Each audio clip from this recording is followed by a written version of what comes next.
Milliseid Facebooki üksikpostituse mõõte kasutada? Alustame nendest mõõtudest, mida pakub sulle Canva. Esimene mõõt 940 korda 788 on vertikaalne mõõt ja on üsna hea mõõt, soovitan. Teine mõõt 1200 korda 630 jama mõõt, pigem ära kasuta. Kolmas mõõt on ruudukujuline ning 1080 korda 1080 on endine Instagrami mõõt. Varasemalt Facebook kasutas mõõtu 1200 korda 1200. Vahet pole, kumba mõõtu sa kasutad, mõlemat mõõtu näitab ta täpselt sama suurelt. Ja vaatame nüüd, kuidas need postitused reaalselt välja näevad. Ja sellised näevad nad välja mobiilist.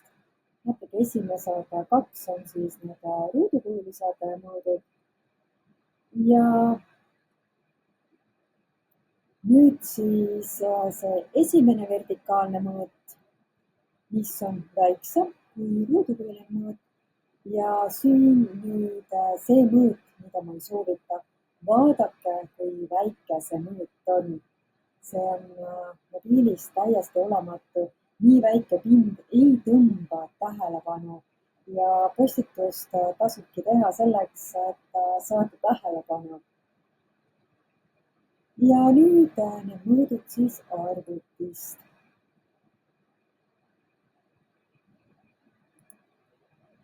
Mida me nüüd siin ei näinud, on see, kuidas nii läheb.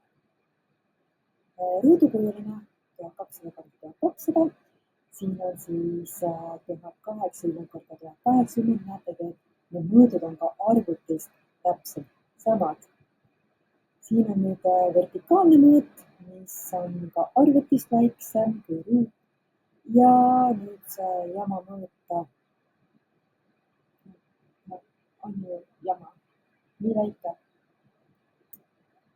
Ja nüüd siis võrdlusena paneme minu ilusa näo siit kinni ja siin me näeme siis, kui palju pinda need kolm erinevat mõõtu võtavad. Ruudukujuline 1200 korda 1200 ja 1080 korda 1080. Olengi pannud nad nii, siis kuidas nad võtavad seda pinda siis voos. Ja siin on siis voos mahub kõrvuti need kaks vertikaalset mõõtu. Minu soovitus, kui saad, tee ruut, kui ei saa, tee see mõõt.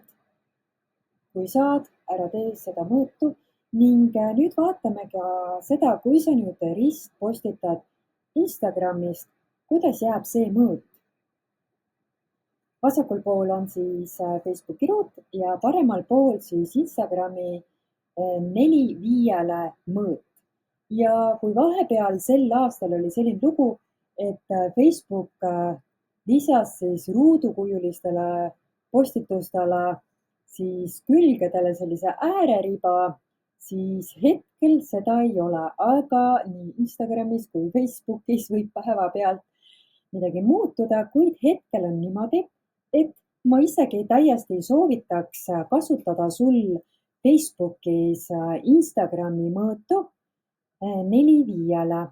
Ja kui sa tahad rohkem teada Instagrami mõõdust, kuidas seal arvestada siis turvatsooniga ehk selle osaga, mis ta ära lõikab, siis selle kohta on mul eraldi video.